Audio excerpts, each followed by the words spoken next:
తెలంగాణ ప్రభుత్వం దివ్యాంగుల సంక్షేమానికి పెద్దపీట వేస్తుందని రాష్ట్ర సంక్షేమ శాఖ మంత్రి కొప్పుల ఈశ్వర్ అన్నారు.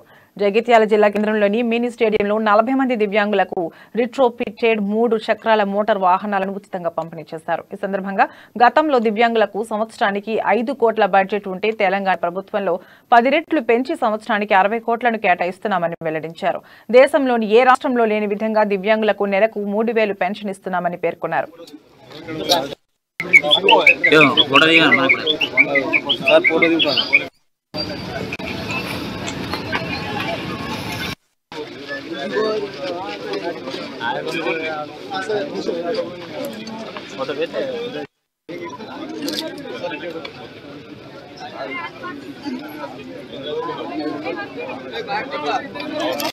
రెండు మూడు విషయాలు ప్రధానంగా ఉన్నప్పటికీ మరి ఒక 25 రకాల ఇష్యూస్ మాకు నిన్న అందించడం జరిగింది. వాటి పట్ల కూడా ప్రత్యేకమైనటువంటి చొరవ తీసుకొని కొన్ని మా పరిధిలో చేయగలిగినవి చేస్తూనే మరి ప్రభుత్వం నోటీసు గాని ముఖ్యమంత్రి గారి నోటీసు గాని లేదంటే కేబినెట్ దృష్టికి తీసుకుపోయేటువంటి విషయాలు ఉన్నట్టయితే తప్పకుండా వాటిని కూడా పరిష్కరించి రేపు డిసెంబర్ 3 నాటికే వాటికి ఒక పరిష్కారం చూపించాలని అనుకున్నాం. ఇందులో మీరందరూ కూడా అడిగేది ఒకటే, మీ డిపార్ట్మెంట్ ఏదైతే మరి శిశు సంక్షేమ శాఖతో కలిసి ఉన్నదో దాన్ని విడదీయాలని ఎన్నో రోజుల నుంచి కోరుతున్నారు. దాన్ని తప్పకుండా ఈసారి గౌరవ ముఖ్యమంత్రి గారి అనుమతితో చేయాలనేటువంటి ప్రయత్నంలో ఉన్నాం. అది కాక 2-3 విషయాలు ప్రధానంగా ఉన్నప్పటికీ మరి ఒక 25